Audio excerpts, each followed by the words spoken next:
Most of us who are going through a quarter-life crisis, we will do so many things, in order to escape. So we indulge in unhealthy habits in order to escape that temporary pain of loneliness, of not knowing where your life is headed, and feeling like you're losing control over your life. That short-term relief is only short-lived. So here are 5 things that if you do, will ensure that you remain stuck in your quarter-life crisis forever. I think we all have the point where we just trust us too much.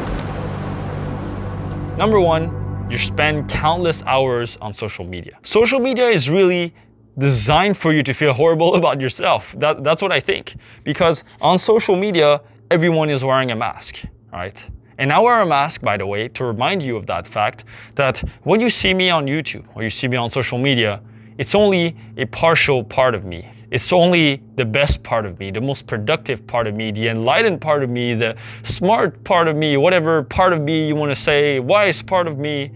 That's just a mask. That's just a temporal part of me, like that I've edited into a 10-minute video. But to lead to that 10-minute video, sometimes I spend weeks doing nothing. I spend weeks procrastinating. I spend weeks playing video games, in my basement, trying to work out something, whatever, in order to shoot that video. But you don't see that.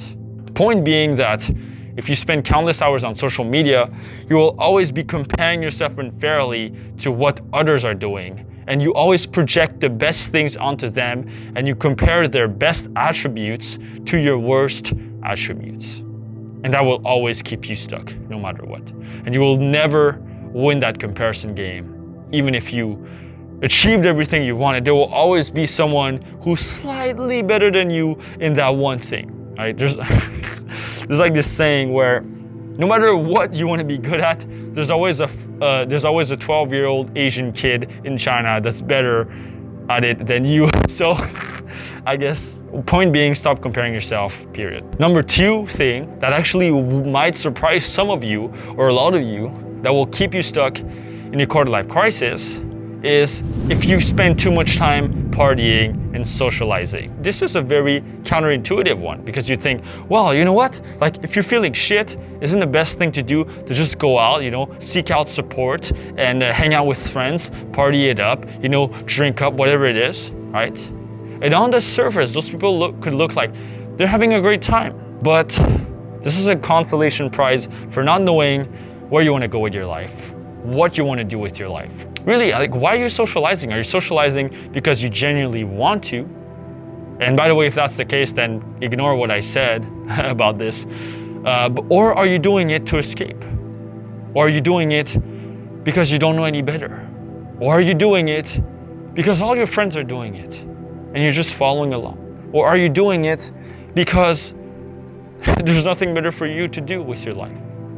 Why are you doing it? That's the question. When you don't know what you want to do with your life, when you have worries about your future, about your long-term goals, what you gotta do is not party it up and just lose yourself in a crowd of random people and grind on random girls at a club. What you gotta do is you gotta introspect. You gotta look within yourself for the answer. You're gonna look within yourself for what is true and what is right to you. That's what you gotta do.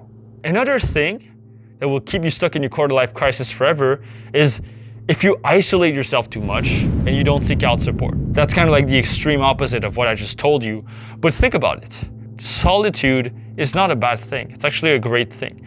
But isolation and not seeking out support, external help, like a third point of view and feedback, that could actually keep you stuck, If you isolate yourself, what happens is the external world becomes distorted, your sense of reality becomes distorted because you're not being close to reality. In The 50th Law by Robert Greene and 50 Cent, the book, they say that you always have to be close to reality. You gotta engage with reality. Don't build fortresses to protect yourself because isolation can be deadly. You have to always be in touch with the external world. You have to know what is true, what you can achieve realistically, and you don't have this clear sense if you're locked up in your room. How are you supposed to become a filmmaker and get that awesome gig with that producer if you're locked up in your room? How are you supposed to meet your dream partner, your dream girlfriend or boyfriend if you're locked up in your room? It's a balancing act. And ask yourself again, why are you isolating yourself?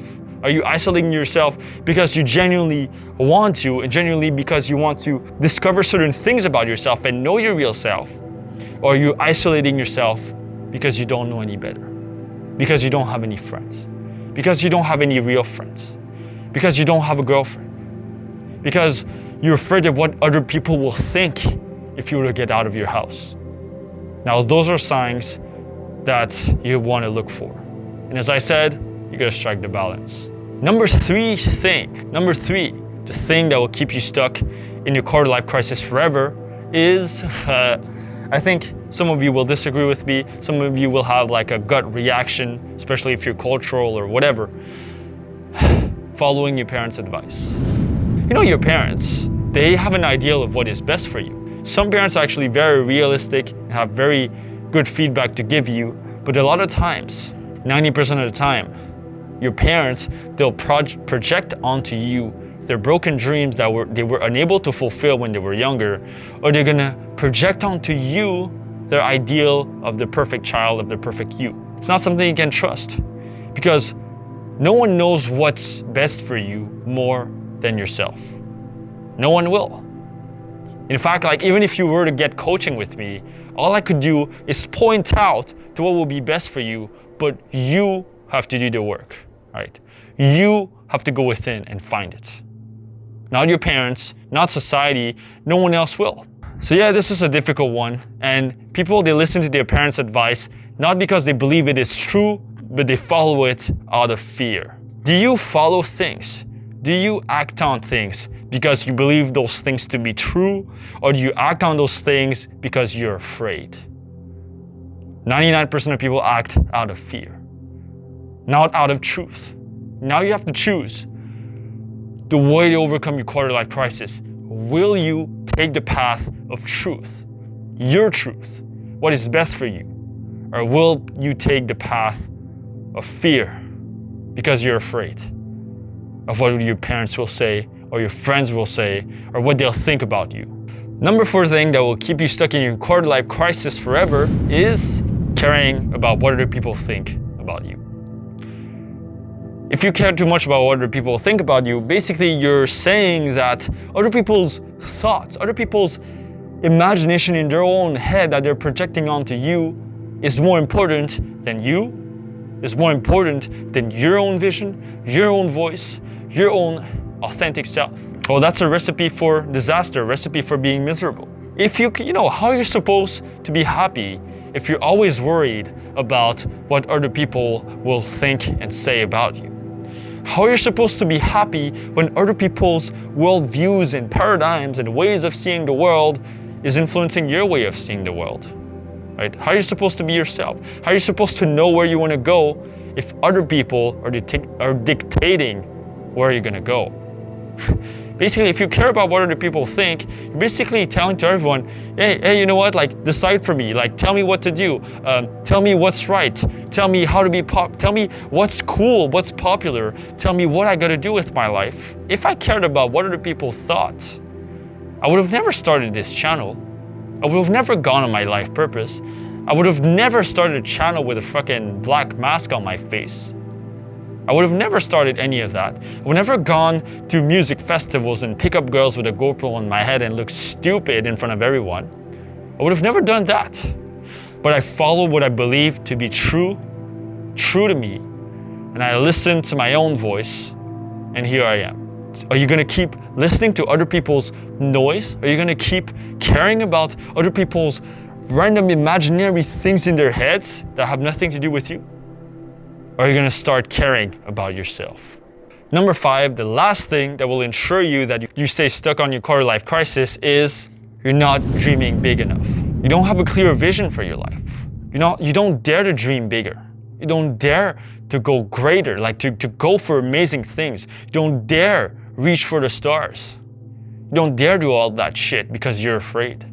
Right? It's fear. What you believe to be possible, what you believe to be true is limited to your past experience. You only look at it through the perspectives of the past, which is what 99% of people do. They evaluate the future according to the past, and Yes, that's good for feedback, that's good to be realistic, but at the same time, you're going to be willing to let go of the past and try to envision something not yet in existence and strive towards it. That's really the key. You have to envision something that doesn't exist now, that can exist in the future, and you strive towards materializing this future, to creating this future. And if you cannot do that, if you don't spend the time visioning, if you don't spend the time to really look at where you could go in the future, then of course you're always going to be stuck in the past. To get out of it, you have to find purpose. So what are you going to do now? Now that you know the signs, okay? Now that you know about the 5 things that you should never do in order to get out of your quarter-life crisis, first of all, be aware of the situation. Be aware of the things that you're doing and bring constant awareness to those things, right? And then I want you to ask the hard questions to yourself. What do I want out of life? And start with that one question. And if you're ready to get out of your quarter-life crisis, if you're ready to find clarity and purpose in your life, then I want you to apply for a free 30-minute one-on-one consultation call with me, where we'll help you out to look at all the limiting blocks that are keeping you in your quarter-life crisis, so then you'll know what to do afterwards in order to find clarity in your life. So if you're ready for that, click on the link below. It's going to be a link for you to sign up, or I'm going to put a link right there. So don't forget to book your call. I'll talk to you soon. Peace.